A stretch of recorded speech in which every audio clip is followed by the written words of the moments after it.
بسم اللہ الرحمن الرحیم۔ السلام علیکم ویورز، چائلڈ ایجوکیشن میں خوش آمدید۔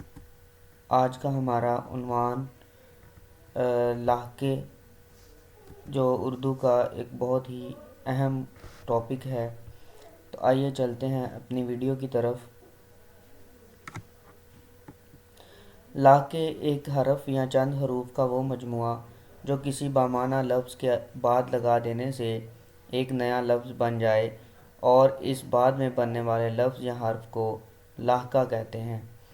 جیسے مثال کے طور پر اندیش، دور اندیش، کوتاہ اندیش، عاقبت اندیش، خیر اندیش۔ انگیز، ولولہ انگیز، حیرت انگیز، غم انگیز، وحشت انگیز، رقت انگیز اور عبرت انگیز۔ بان، جہاں بان، نگاہ بان، گلہ بان، شتر بان، شتر بان، گاڑی بان اور فیل بان۔ فیل عربی میں ہاتھی کو کہتے ہیں۔ پوش، خوش پوش، پلنگ پوش، پاپوش، سرخ پوش اور سر پوش۔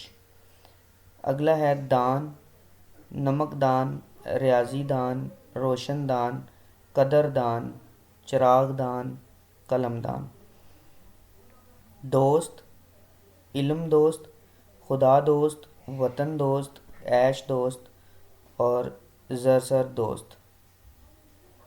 ناک، عبرت ناک، افسوس ناک، غم ناک، حسرت ناک اور دردناک۔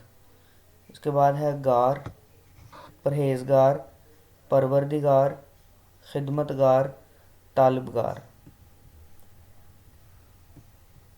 نشین، پردہ نشین، گوشہ نشین، ہم نشین، ذہن نشین۔ اس کے بعد ہے پسند، دل پسند، قدامت پسند، خود پسند اور عیش پسند۔ اگلا ہے مند، دانش مند، دولت مند، غیرت مند، خرد مند، عقل مند، آرزو مند۔ خواہ، بدخواہ، دل خواہ، خاطر خواہ اور خیر خواہ۔ اس کے بعد ہے دار، مالدار، علمدار، جہاندار، دلدار، جاندار، وفادار اور زردار۔ یہ تھی ہماری آج کی ویڈیو۔ اللہ تعالیٰ آپ سب کا حامی و ناصر ہو، اور اگلی آنے والی ویڈیو تک اللہ حافظ۔